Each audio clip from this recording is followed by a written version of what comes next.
خان شیطان نہیں ہے، بڑی خبر آئی ہے، فتح خان شیطان نہیں ہے، اور جن کو وہ ٹائگر کہتے تھے، ان بیچاروں کی جو ہے وہ بھیگی بلی سے بھی زیادہ بری حالت ہے دیتے تھے، لیکن سنا یہ ہے کہ ان کو بھی ایک ٹائم پہ سائیڈ لائن کر دیا گیا تھا، نیم مردہ حالت میں ان کو جو ہے مار مار کے پھینک دیا گیا تھا۔ ان میں سے عمران خان کے اندر پارٹی کو وہ جو کہتے ہیں نا، بہت دوسروں کو درباری کہتے تھے، کیا ان کی پارٹی کے اندر اتنی جمہوریت ہے؟ فیصلہ آباد میں زبان ردعام ہے کہ فاروق حبیب کے کچھ کرپشن کے معاملات بھی تھے، غصہ ویسے ان کو باہر بیٹھ کے آتا ہے، یہ آپ نے ذہن میں رکھنا ہے۔ یہاں جب وہ تھے نا، تو یہاں پہ ان کو صرف سانس ہی نہیں آتا تھا، الزام آپ پہ لگے تھے، آپ نے تو اس کا جواب نہیں دیا تھا، آپ نے کسی کے الزام کا کیا جواب دینا؟ اب روحانی شخصیت اللہ جانے کون سی ہے، تاریخ میں انوکھا ہوگا کہ سیاستدان بہت جیلوں میں بھی گئے، پھانسیاں بھی چڑھ گئے، کبھی کسی کے گھر والے نے اس کے خلاف پریس کانفرنس بھی کی۔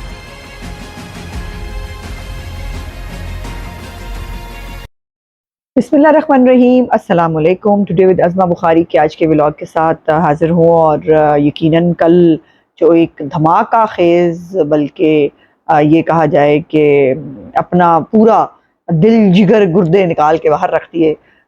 فاروق حبیب صاحب نے، اس انٹرویو پہ میں بات کرنی ہے۔ دو تین چیزیں ہیں جو آپ کے نالج میں لانی ہیں۔ ایک تو فاروق حبیب جو ہے وہ کیوں جو ہے یہ اتنا انکشافات سے بھرا ہوا انٹرویو دینے کے لیے جو ہے وہ مانے۔ فاروق حبیب صاحب کی کون کون سی فائلیں ہیں جو اس وقت تیار ہیں، اور ان کے اوپر کون کون سے مقدمات جو ہیں وہ موجود ہیں۔ اس کے بعد انہوں نے یہ بھی کہا کہ وہ کسی روحانی شخصیت سے اور دوستوں سے انہوں نے یہ فیصلہ کرنے سے پہلے کہ جو تحریک استحکام پارٹی میں جائیں گے، اس کی انہوں نے مشاورت کی۔ وہ کیا سٹوری ہے، وہ روحانی شخصیت کون ہے، اور تحریک فساد والے جو ہیں، جو خود ان کی روحانی شخصیت ان کی امی جان ہے، ان کو ہوتے ہوئے وہ فاروق حبیب کا مذاق اڑا رہے ہیں۔ فاروق حبیبی کے انٹرویو، بلکہ جو ہے وہ صداقت عباسی، عثمان ڈار، ان سب کے انٹرویوز کے اوپر دو تین بہت اعتراضات ہوتے ہیں۔ ان اعتراضات پہ آج ہم کوشش کریں گے کہ تھوڑی سی بات کریں، اور اینڈ پہ جو ہے وہ شیخ رشید جو ہے وہ تیار ہے،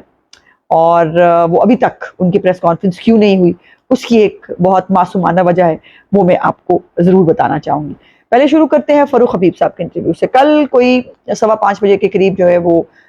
فاروق حبیب صاحب جو ہے وہ نمودار ہوتے ہیں ٹی وی اسکرینوں کے اوپر، اور کوئی غالباً 28 سپٹمبر کو ان کو ان کے بارے میں خبر آئی تھی کہ جی گوادر سے ان کو سیکیورٹی ایجنسیز نے جو ہے وہ پکڑ لیا، لیکن اس کے بعد یہ غائب ہو جاتے ہیں، اور غائب ہونے کے بعد جو آئی پی پی ہے، تحریک استحکام پارٹی جو ہے، وہ انہوں نے جو ہے وہ ایک پریس کانفرنس اناؤنس کی، لیکن بتایا نہیں تھا کہ پریس کانفرنس کس کی ہونے جا رہی ہے، لیکن تھوڑی دیر پہلے آپ کو پتا ہے کہ پھر وہ آخر بریک ہو گئی کہ وہ کس کی پریس کانفرنس ہے۔ اب اس پریس کانفرنس میں انہوں نے بہت ساری باتیں کی ہیں، جس کے اندر کیا القادر ٹرسٹ کے اوپر جو ہے وہ لتے لینے ہوں عمران خان کے اور پنکی پیرنی کے، یا سائفر کے حوالے سے جو عمران خان نے کھیلا، جو ایک بیانیہ ترتیب دیا، اس کے بارے میں وہ کس طرح سے آپ کو پتہ نا ترجمانوں کی میٹنگ روز ہوا کرتی تھی، معیشت کے حوالے سے میٹنگ نہیں ہوتی تھی، ترجمانوں کے حوالے سے روز میٹنگ عمران خان لیا کرتے تھے۔ ان کا پورا فوکس یہ ہوتا تھا کہ چوٹ سٹ جو بھی ہے بس میرے ترجمان پڑھ جائیں جا کے، اور جن کو وہ ٹائگر کہتے تھے، ان بیچاروں کی جو ہے وہ بھیگی بلی سے بھی زیادہ بری حالت ہے، وہ بیچارے بھیگی بلی بنے ہوئے ہیں سب کے سب، اور ایک کے بعد ایک جو ہے وہ پریس کانفرنس کر رہا ہے اور آ کے جا رہا ہے۔ پھر انہوں نے جو ہے وہ فرا گوگی اور پنکی پیرنی اور عثمان برزار کے حوالے سے جو ہے اس کے اوپر بھی عمران خان کو چارج شیٹ کیا۔ فاروق حبیب کی پریس کانفرنس اس حوالے سے انوکھی تھی کہ کوئی بھی عثمان ڈار ہو، صداقت عباسی ہو، وہ اس لیول تک نہیں گئے عمران خان کے حوالے سے۔ انہوں نے پھر بھی تھوڑا بہت رکھ رکھاؤ کا مظاہرہ کیا، انہوں نے سیاست چھوڑ دی، لیکن فاروق حبیب نے چونکہ یہ فیصلہ کیا ہے کہ ان کو سیاست کرنی ہے، تو ظاہر ہے وہ سیاست کرنے کے لیے تھوڑا آگے گئے، اور آگے جانے کے بعد انہوں نے جتنی بھی چیزیں ان کے پاس موجود تھیں، جو حقائق تھے، انہوں نے بیان کیا۔ اب سوال پہلا تو یہ ہے کہ جی یہ آج کیوں کہہ رہے ہیں، یہ انہوں نے پہلے کیوں نہیں کہا؟ اگر سائفر کے بارے میں ان کے تحفظات تھے، توشہ خانہ کے بارے میں وہ کہتے رہے کہ ہائی مورل گراؤنڈ لیتے رہے، لیکن جو ہے وہ ہمیں نہیں معلوم تھا، کہ ہمیں کہتے تھے کہ جا کے نون لیگ کے اور پیپلز پارٹی کے پیچھے پڑ جاؤ، اور خود جو ہے وہ گھڑیاں شڑیاں بیچ چکے ہیں۔ تو اس پہ سب سے بڑا اعتراض یہ ہو رہا ہے کہ جی یہ پہلے کیوں نہیں بولے؟ دیکھیے، میں ایک خود سیاسی ورکر ہوں، اور میں یہ بات سمجھتی ہوں کہ جب آپ نے سیاست کو آگے لے کے چلنا ہو تو پولیٹیکل پارٹیز کے اندر بہت سے اپس اینڈ ڈاؤنز آتے ہیں، اس اپس اینڈ ڈاؤنز کو آپ کو ہمت اور حوصلے سے برداشت کرنا پڑتا ہے. بہت ساری چیزیں جو ہیں جو پارٹی ڈسپلن کہلاتی ہیں آپ کو وہ فالو کرنا پڑتا ہے. اور پھر اگر آپ اسپوکس پرسن ہو، بڑی ویسے تھینک لیس اور فضول جاب ہے اسپوکس پرسن کی، اگر آپ وہ ہو تو پھر آپ کو پارٹی کا نیریٹو جو بھی ہے جو آپ کو کہا جا رہا ہے آپ کو وہ دینا ہے. سو اس حوالے سے وہ پارٹی میں تھے اور پارٹی ڈسپلن کے مطابق جو ان کی رائے تھی وہ آئی ڈونٹ نو کہ وہ پارٹی کے اندر دیتے تھے یا نہیں دیتے تھے، لیکن سنا یہ ہے کہ ان کو بھی ایک ٹائم پہ سائیڈ لائن کر دیا گیا تھا اور اس کے بعد دوبارہ جو ہے وہ فاروق حبیب صاحب ان ہوئے. اور پھر اب تو جب وہ غائب ہوئے ہیں اس سے پہلے مرکزی جو ہے وہ ان کو اسپوکس پرسن بھی پارٹی کا بنا دیا گیا تھا. لیکن کیا عمران خان اپنی مرضی کے خلاف بات سنتے ہیں؟ جواب ہے نہیں. کیا عمران خان کے اندر پارٹی کو وہ جو کہتے ہیں نا بہت دوسروں کو درباری کہتے تھے، کیا ان کی پارٹی کے اندر اتنی جمہوریت ہے کہ وہ اپنی رائے کا اظہار کر سکیں؟ جس کا جواب ہے نہیں. لیکن ایک بات میں اس حوالے سے اپنی پارٹی کے حوالے سے ضرور کہنا چاہتی ہوں کہ میں بہت ساری باتیں پارٹی کے اندر، پارٹی کے باہر نہیں، ڈسپلن ایک چیز ہوتی ہے پارٹیوں کے اندر، پارٹی کے اندر جو ہے وہ اپنی رائے کا اظہار ہمیں کرنے کی پوری اجازت ہے. ہم اپنی رائے کا اظہار بھی کرتے ہیں، وہ اچھی ہو بری ہو جیسی بھی ہو، اور اس کے بعد جب پارٹی فیصلہ کرتی ہے تو پھر سب اس کے اوپر لبیک کہتے ہیں، اور یہ تمام پولیٹیکل پارٹیز میں ہوتا ہے. لیکن عمران خان جو ہے وہ آپ کو پتہ نہ سننے کا عادی نہیں ہے، اور اس کو اپنی مرضی کے خلاف بات سننی بھی اچھی نہیں لگتی. اس لیے اور پھر یہ ہے کہ اس کو یہ بھی عادت ہے کہ پڑ جاؤ اگلے مخالف کو، جو ہے وہ اس کے بلو دا بیلٹ بھی چلے جاؤ، بدتمیزی بھی کرو، وہ اس کو وہ زیادہ اچھا لگتا ہے. اس کے بعد دوسرا جو ہے وہ یہ بھی کہا جاتا ہے کہ جی آپ لوگ پہلے جو ہے آپ ساتھ کھڑے تھے، اب آپ جو ہے وہ شامل تھے ہر چیز کے اندر، اب آپ ساتھ شامل کیوں نہیں ہو رہے؟ تو اس کا جواب یہ ہے کہ شامل ظاہر ہے، مجھے نہیں پتا فاروق حبیب کتنا شامل رہے 9 مئی کے معاملات کے اندر یا اس کے اندر، لیکن ایک یہ جو بات میں نے آپ کو بتائی تھی کہ فاروق حبیب کے اوپر بہت سارے کرپشن کے الزامات بھی موجود ہیں، اور بہت ساری خبریں اس حوالے سے جو ہے وہ آتی رہی ہیں، وہ کچھ ترقیاتی فنڈز ہوں اس کے حوالے سے کرپشن کی معاملات ہوں، یا ان کی فیملی کے حوالے سے کرپشن کے معاملات ہوں، اس کے اوپر جو ہے وہ گاہے بگاہے عمران خان کے دور میں آپ کو پتا ہے بہت زیادہ بات تو کرنے کی اجازت نہیں تھی، لیکن پھر بھی تھوڑی بہت بات باہر آ جاتی تھی. تو یہ بھی فیصلہ آباد میں زبان زد عام ہے کہ فاروق حبیب کے کچھ کرپشن کے معاملات بھی تھے، اور اس کو انڈورس کیا ہے کل وڈے سے آنے جو ہیں شہباز گل صاحب نے. انہوں نے کل ٹویٹ کیا جس پر انہوں نے کہا کہ ایک تو انہوں نے جو ہے وہ ظاہر سسپینس رکھا کہ جو ہے میرا ولاگ دیکھنا ہے اس کا انتظار کریں تاکہ مجھے ویوز مل جائے نا اسی بہانے، اور دوسرا جو ہے وہ انہوں نے الزام لگایا کہ یہ ایک تو انہوں نے پہلے غصے کا اظہار کیا کہ یہ ذرا زیادہ آگے چلے گئے. فاروق حبیب صاحب انہوں نے سب جو ترجمانوں کی میٹنگ میں کیا ہوتا تھا، جو حکومت کے اندر جو ہے وہ آئینی اگر طریقے سے حکومت جا رہی تھی تو اس کے بعد عمران خان اتاولے کیوں ہو گئے، اور جو سب سے امپورٹنٹ بات کہ عمران خان کو شیطان کہہ دیا، اور اس کے اوپر بہت غصہ شہباز گل کو آیا. غصہ ویسے ان کو باہر بیٹھ کے آتا ہے، یہ آپ نے ذہن میں رکھنا ہے. یہاں جب وہ تھے نا تو یہاں پہ ان کو صرف سانس ہی نہیں آتا تھا، غصہ ان کو باہر جا کے آتا ہے، یہاں ان کو سانس نہیں آتا تھا. تو یہ ایک فرق ہے جو آپ کو سمجھنا چاہیے. تو اس نے کہا کہ میں نے جو فاروق حبیب کا کوٹ اینڈ کوٹ تھا، اس نے کہا کہ 2 راستے تھے، ایک آدم کا ایک شیطان کا، اور میں نے آدم کا راستہ جو ہے وہ چنا ہے. تو عمران جو جس کو ابلیس کہہ دیا ہے دوسرے لفظوں میں، اس کے اوپر بڑا تکلیف ہوئی شہباز گل کو. اور اینڈ والی لائن اس کو بڑی انٹرسٹنگ تھی، جس اینڈ والی لائن کے اندر جو ہے وہ بلکہ میں چاہتی ہوں کہ میں آپ کو وہ پڑھ کے جب تک نہ سناؤں تو مزہ نہیں آئے گا، وہ مطلب وہ تکلیف کا اظہار جو اس کو ہوا ہے. ہاں جی، فاروق حبیب کی پریس کانفرنس عثمان ڈار صداقت عباسی سے مختلف ہے. انہوں نے مجبوراً بات کی، ان دونوں نے، عثمان ڈار نے صداقت عباسی نے مجبوراً بات کی. مطلب مجبوراً بات، وہ خود تو کہہ نہیں رہے مجبوراً بات ہے، آپ ہی بہ کے مطلب لگے میں. اور مزے کی بات ہے ان کے مان بھی جاتے ہیں، ان کے جو سننے والے چاہنے والے ہیں، جو طریقے فساد کے دماغ سے خالی لوگ ہیں، وہ مان بھی جاتے ہیں کہ انہوں نے مجبوراً بات کی. ان بھائی صاحب نے چھرا گھونپا. اچھا، میرے تفصیلی ولاگ کا انتظار کریں، سب کچھ کھول کر رکھ دوں گا، ہر الزام کا جواب دوں گا. مزے کی بات یہ ہے کہ جو الزام آپ پہ لگے تھے آپ نے تو اس کا جواب نہیں دیا تھا، آپ نے کسی کے الزام کا کیا جواب دینا، اور آپ باہر بھاگ کے بیٹھ گئے. تو یہ پہلے تو یہ ہے کہ بہت سارے اپنے الزامات کا جواب دیں، جو آپ نے کہا وہ 9 مئی کو ہوا. سو آپ اس پوری ایک جو سیریز ہے اس کی آپ ایک مورائیں. اچھا، اس کے بعد انہوں نے کہا خان شیطان نہیں ہے.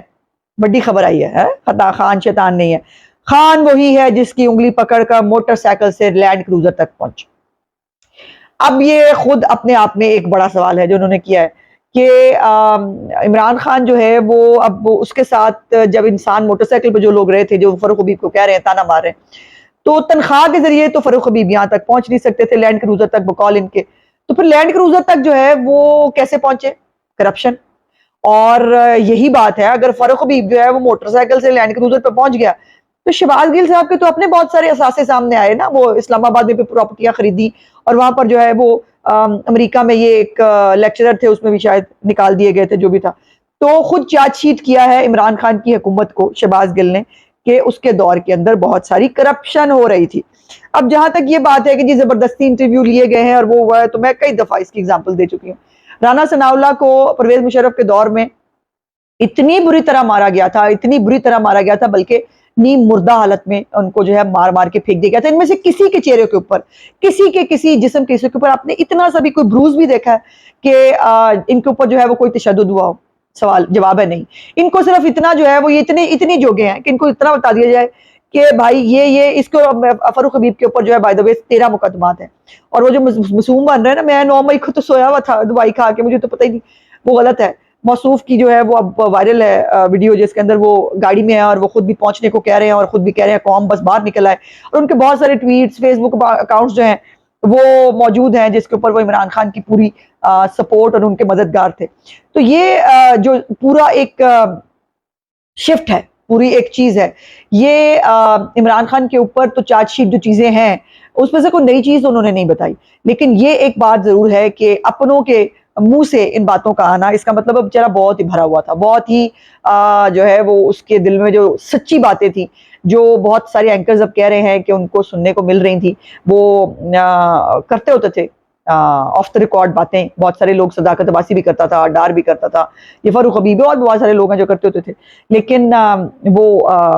کیمرے پہ ظاہر نہیں کہتے تھے, چونکہ ان کو سیاست کرنی تھی, ان کو دوبارہ جو ہے نیشنل اسمبلی کا ٹکٹ لینا تھا, اور عمران خان کی جو ہے وہ کوئی مخالفت کر کے تو پھر آپ کو پتہ نا پارٹی میں رہ نہیں سکتا تھا. دوسرا یہ مجھے صرف تکلیف یہ ہے کہ یہ جو ریاستی جبر کی آپ بات کرتے ہیں, رانا ثناء اللہ ہوں, جاوید ہاشمی ہوں, پرویز رشید ہوں, ان سب کے اوپر بے تحاشا بہیمانہ تشدد ہوتا رہا, لیکن وہ اپنی پارٹی کے ساتھ چٹان سے کھڑے ہوئے. مجھے یاد ہے رانا ثناء اللہ نے ایک تقریر کی تھی پنجاب اسمبلی کے اندر, میں بھی اس وقت پنجاب اسمبلی کی پہلی دفعہ ممبر تھی, بڑے شوق سے سنتی تھے رانا صاحب, بہت اچھی تقریر کرتے تھے. اس تقریر کے بعد وہ اٹھا لیے گئے اور بہت تشدد کے بعد نیم مردہ حالت میں پھینک دیے گئے. پھر ان کو جو ہے وہ ہسپتال سے ہو کے جب واپس آئے تو اسمبلی میں آ کر جس دن وہ آئے, انہوں نے کہا کہ اچھا جی تقریر وہیں سے شروع کرتے ہیں جہاں سے میں نے چھوڑی تھی. اس کو کہتے ہیں سیاسی کارکن ہونا, اس کو کہتے ہیں آپ کا اپنے پیروں پہ کھڑے ہونا. لیکن یہ عجیب بات ہے کہ جن کی عمران خان ریڈ لائن ہوتا تھا, جس کے لیے وہ کٹ مرنے کو تیار ہوتے تھے, جس کو انہوں نے کوئی پتہ نہیں اللہ معافی دے کہاں کہاں نعوذ باللہ جو ہے وہ اوتار بنایا ہوا تھا, وہ پتہ نہیں کبھی پیغمبروں سے تشبیہ دیتے تھے, کبھی نعوذ باللہ کربلا والوں سے تشبیہ دیتے تھے, پتہ نہیں مطلب کوئی بڑی ہستی چھوڑی نہیں جس سے وہ اس کو تشبیہ دینے سے باز نہیں آتے تھے. اور جو ہے یہ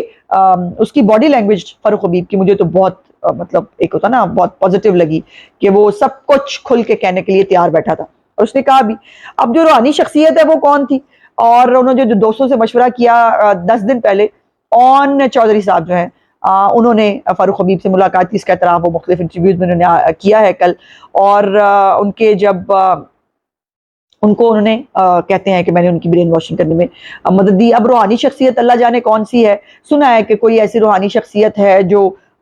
ایک میوچل کردار جس نے ادا کیا ہے ان کی رہائی میں بھی اور ان کو باہر لانے میں بھی. اب اس روحانی شخصیت کے اوپر طریقے فساد والے ٹھٹھے اڑا رہے ہیں, جن کی پوری سیاست, جن کا پورا لیڈر جو ہے وہ مرشد کرتا پھرتا ہے, وہ روحانی شخصیت پہ. باقی لوگ مذاق اڑائیں تو اڑائیں, آپ تو نہیں اڑا سکتے نا, مطلب آپ کی تو پنکی پیرنی سے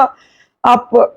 پوری سیاست, پورا طریقے فساد پنکی پیرنی سے شروع ہو کے وہاں ختم ہو جاتا ہے. لیکن اب مجھے اینڈ پہ جو ہے وہ صرف یہ لگتا ہے کہ اب جو وہ عمران خان کا بڑا بول تھا نا, اور یہ جو بولتے تھے کلہ ہی کافی ہے, اب عمران خان شاید اتنا کلہ رہ گیا ہے کہ جو اس کے یہ کبھی کسی سیاستدان کے ساتھ نہیں ہوا کہ اس کے اپنے گھر والے اس کا ساتھ چھوڑ دیں. اب یہ خبریں بھی آ رہی ہیں کہ خاور مانکا ہوں یا اس کے بعد بشرا بیوی صاحبہ ہوں, وہ بھی عمران خان کا ساتھ چھوڑ دیں گے. تو یہ بھی تاریخ میں انوکھا ہوگا کہ سیاستدان بہت جیلوں میں بھی گئے, پھانسیاں بھی چڑھ گئے, کبھی کسی کے گھر والے نے اس کے خلاف پریس کانفرنس بھی کی تھی. تو عمران خان نے نئے کام کیے نا, تبدیلی, یہ بھی نیا پاکستان شاید بن جائے. اور یہ جو ایک اس کا گاڈ سنڈروم تھا نا نعوذ باللہ, کہ وہ اپنے آپ کو پتہ نہیں کیا سمجھتا تھا. ہم جیسے پیغمبر تبلیغ کرتے تھے، آپ بھی میری تبلیغ کے لیے نکل جائیں، یہ بھی جملہ. پھر قبر کے سوالات بتایا کرتا تھا، پھر مطلب کربلا والوں کی تشبیہ دیا کرتا تھا اپنے جو گھٹیا سیاست کے لیے. تو یہ تمام چیزیں جو ہے مجھے لگتا ہے کہ اس میں اب کمی آئے گی، اور عمران خان واقعی اتنا کلا رہ گیا ہے کہ اب قابل ترس ہے. اب اس کے اوپر مجھے تو کم از کم ترس آتا ہے. آج کا ولاگ دیکھنے کا بہت بہت شکریہ. انشاءاللہ اگلے ولاگ میں آپ سے بات چیت ہوگی. میرے چینل کو لائک، سبسکرائب اور شیئر ضرور کر دیجیے گا. اور ہاں، یاد آیا، شیخ رشید رہ گئے. شیخ رشید صاحب جو ہے انہوں نے ایک معصومانہ قسم کی جو ہے وہ تیار بیٹھے ہیں پریس کانفرنس کرنے کے لیے. انہوں نے کہا بس ایسا کریں کہ مجھے نا وڈے بھاجن سے ملا دیں تاکہ میں وڈے بھاجن کا ایک دفعہ دیدار بھی کر لوں اور ان کی شفت چھایا میں آ جاؤں. میں ان کو جو ہے وہ گیٹ نمبر 4 کے، پتہ نا مجاور وہ پہلے ہی ہوتے ہیں، تو وہ گیٹ نمبر 4 کی مجاوری مجھے دوبارہ دے دیں تو پھر میں پریس کانفرنس کرنے کے لیے تیار ہوں. ابھی تک تو ان کو یہ سہولت میسر نہیں آئی، بٹ اللہ نے پتہ نہیں آ جائے تو کہہ نہیں سکتے، بہرحال ان کی پریس کانفرنس بھی کسی بھی وقت آتی ہی ہوگی. میرا چینل دیکھنے کا بہت بہت شکریہ. خدا حافظ.